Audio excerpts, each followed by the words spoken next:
Properties of radical with respect to index में क्या है, पहली प्रॉपर्टी कि अगर हमारे पास दो नंबर हैं ए एंड बी और ये दोनों आपस में मल्टीप्लाई हो रहे हैं तो क्या होगा, इनकी हम पावर जो होगी वो भी सेम हो जाएगी। ये सेम प्रॉपर्टी हमने अभी इससे पहले वाले टॉपिक में पढ़ी है। फर्स्ट प्रॉपर्टी जो थी उसके अंदर कहीं पावर का जिक्र नहीं था, वो सब जो थे स्टैंडर्ड स्क्वायर रूट के फॉर्म में थे। ये इंडेक्स की फॉर्म में है कि जो भी पावर होगी वो ऐसी रहेगी।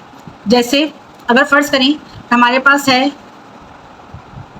3 स्क्वायर रूट 2 और मल्टीप्लाई बाय 3 तो क्या होगा। अब देखिए पावर जो है वो एक ही है, ऐसा नहीं है कि पावर अलग अलग पावर वाले मल्टीप्लाई हो जाएंगे, अलग अलग इंडेक्स वाले। नो, इंडेक्स सेम हो तो ये फंक्शन लगेगा। क्या होगा, 2 जो है वो 3 से मल्टीप्लाई हो जाएगा और जो इंडेक्स है वो एक ही रहेगी। 3 2 6 क्यूब रूट हो जाएगा। इस तरीके से सॉल्व होगा। क्या बात नोटेबल है कि इसकी इंडेक्स जो है वो कॉमन है, एक होगी तो ये इस तरीके से होगा। ऐसा ना हो कि यहाँ पे 3 और यहाँ पे 4 और आप उसको मल्टीप्लाई कर दें। नो, मतलब मेरा कहने का मतलब है कि अगर ये इस तरीके से होता 4 रूट 2 मल्टीप्लाई बाय 3 रूट 3 तो ये आपस में सॉल्व नहीं हो सकते, ये एज इट इज ही रहेगा। अनलेस ये रूट का 2 का 4 रूट ना निकाल लें और 3 का क्यूब रूट ना निकाल लें और फिर उसको सॉल्व करें, वैसे हम इसको सॉल्व नहीं कर सकते, इस फंक्शन के जरिए से नहीं कर सकते। अब नेक्स्ट क्या है, ये मल्टीप्लिकेशन की पावर थी, ये क्वेश्चन की प्रॉपर्टी है। क्या है कि अगर दो नंबर डिवाइड हो रहे हों और उनके ऊपर एक ही इंडेक्स हो, रूट में एक ही इंडेक्स हो, तो उसको हम इस तरीके से कर सकते हैं, कॉमन रेडिकल में उसको हम सॉल्व कर सकते हैं। कैसे, अगर हमारे पास यही वाले नंबर ले लेते हैं, अगर ये होता cube root 2 upon cube root 3 तो ये जाता 2 अपॉन 3 और क्यूब रूट, इस तरीके से। और अगर ये सॉल्व हो रहा होगा तो इसको सॉल्व कर देंगे। फिर वही बात, अगर यहाँ पे इंडेक्स अलग अलग है तो ये सॉल्व नहीं हो सकता, इंडेक्स सेम होनी चाहिए। बेसिस टाइप कुछ भी हो, इंडेक्स सेम होनी चाहिए तो ये वाली प्रॉपर्टी लगेगी, अदरवाइज ये प्रॉपर्टी नहीं लगेगी।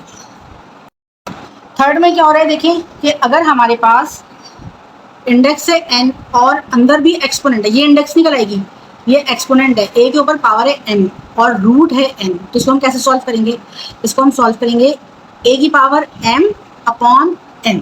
ठीक है जी, कैसे नंबर्स एग्जांपल्स देखते हैं, इससे सही से वाज़ेह होगा कैसे होगा।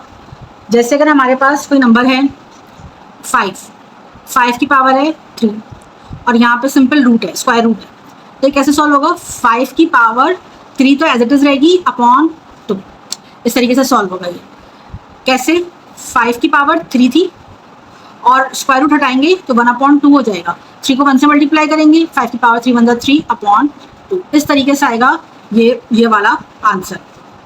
नेक्स्ट देखते हैं, नेक्स्ट में क्या है कि रेडिकल जो वैल्यू है एक्सपोनेंट की वो और जो इंडेक्स की वैल्यू है उनमें से एक सेम है, तो क्या होगा कि a की पावर n तो अपनी है अपॉन नीचे आ जाएगा फ्रैक्शन में ये index m upon n cancel हो जाएगा तो पावर बचेगी 1 अपॉन m, जो कॉमन होगा वो कैंसिल हो जाएगा तो हमारे पास आएगा a की पावर 1 अपॉन m। इसमें देख लेते हैं हम किस तरीके से।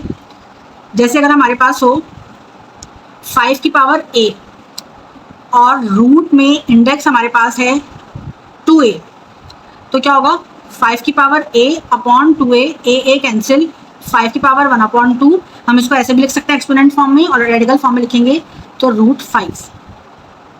एक और एग्जांपल देखिए, प्रैक्टिकल एग्जांपल है।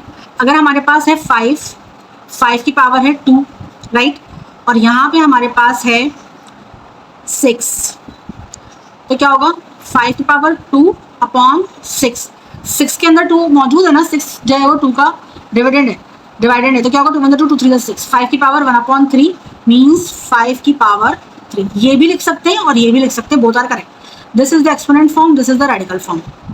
अब नेक्स्ट देखते हैं फिफ्थ प्रॉपर्टी में क्या है कि अगर सेम प्रॉपर्टी है, अगर a की पावर m अपॉन n है, ठीक है जी, तो क्या होगा,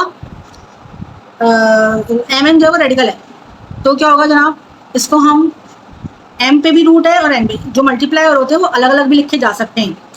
जैसे a की पावर है, a की पावर बन जाएगी 1 अपॉन m और n, या हम इसको ऐसे लिख सकते हैं 1 upon m multiply by 1 upon n। ठीक है जी, मीन्स इसको हम ऐसे भी लिखा जा सकता है, a की पावर इसको हम दे दें n और इसको हम दे दें m, या a अंदर पहले आ जाए m फिर बाहर आ जाए n डबल, या इसी को आगे कंटिन्यू करें तो a की पावर 1 अपॉन m और n। इस तरह के रेडिकल फॉर्मेट को हम ये अलग अलग तरीके से लिख सकते हैं एज पर आवर रिक्वायरमेंट या एज पर आवर सोल्यूशन। जिस सोल्यूशन में हमें रिक्वायरमेंट होगी हम इसको ब्रेक कर देंगे। हम इसको ऐसे भी लिख सकते हैं ए की power root m into n. इसका मतलब भी यही है कि ए जो है वो ये हो गया और एम और एन आ गया, जो हमने पहले पढ़ी थी प्रॉपर्टी, फर्स्ट प्रॉपर्टी जो हमने पढ़ी थी। हम इसको ऐसे भी लिख सकते हैं फिफ्थ प्रॉपर्टी को, राइट। सिक्स प्रॉपर्टी देखिए इसकी। सिक्स प्रॉपर्टी में क्या है, जैसे पहले एम और एन था ना अलग अलग, अब क्या है इसके अंदर एक ही इंडेक्स है, डबल रूट है और लेकिन इंडेक्स एक ही है। मीन्स ये कि इंडेक्स का स्क्वायर है 1/n²। इसको हम सॉल्व करके देखते हैं। जैसे इसको मैं सॉल्व करूँ, ए की पावर 1/n की पावर n, राइट। इसको हम ऐसे भी लिख सकते हैं ए की पावर 1/n की पावर 1/n, ठीक है जी। तो क्या होगा, ए की power 1/n multiply by 1/n, तो 1 × 1 और n × n²। इस तरह से ये सॉल्व होगा। जैसे अगर हमारे पास अगर कोई नंबर लेके करें, हमारे पास हो स्क्वायर रूट का भी स्क्वायर रूट 5, ठीक है। इंडेक्स सेम होनी चाहिए तो ये पावर एप्लीकेबल होगी। तो क्या होगा भाई, इसमें ये होगा 5 की पावर 1/2 मल्टीप्लाई बाय 1/2, तो 5 की पावर क्या हो जाएगा 1/4।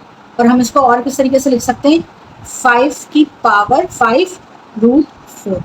ऐसे लिखें या ऐसे लिखें, बात एक ही है।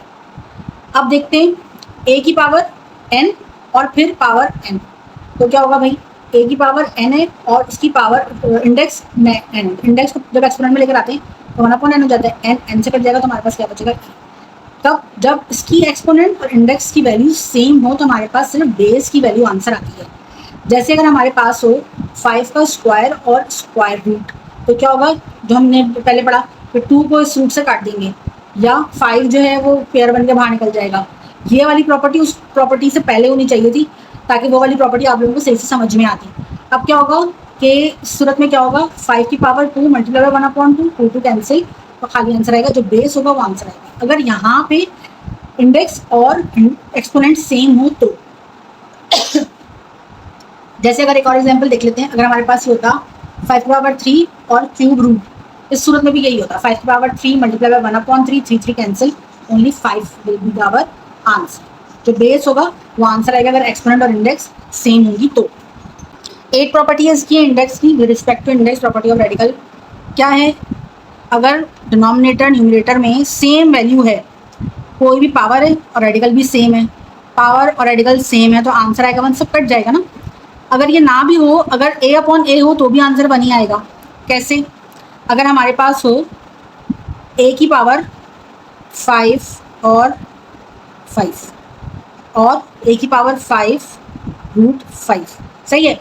क्या होगा, a की पावर 5 × 1/5, a की पावर 5 × 1/5, सही है। ये कट जाएगा, ये कट जाएगा, सिर्फ बेसिस बचेंगी, बेसिस कट जाएंगी तो आंसर आ जाएगा 1। मीन्स 7 प्रॉपर्टी से रिलेटेड प्रॉपर्टी है। इसकी जगह ए आएगा, इसकी जगह भी ए आएगा, दैट्स दोनों कट जाएंगे तो आंसर आएगा ओनली 1, ठीक। लेकिन इसके लिए ज़रूरी है कि बेसिस सेम हो, ठीक है, एक्सपोनेंट सेम हो, रेडिकल सेम हो। जैसे यहाँ पे बेस में ए सेम है, पावर सेम है, एक्सपोनेंट 5 है और इंडेक्स भी सेम है, तो हमारे पास आंसर जो है वो 1 आएगा। ये थी हमारी लास्ट प्रॉपर्टी। अब नेक्स्ट वीडियो में हम एक्सरसाइज 1.3 स्टार्ट करेंगे इंशाल्लाह। Stay tuned.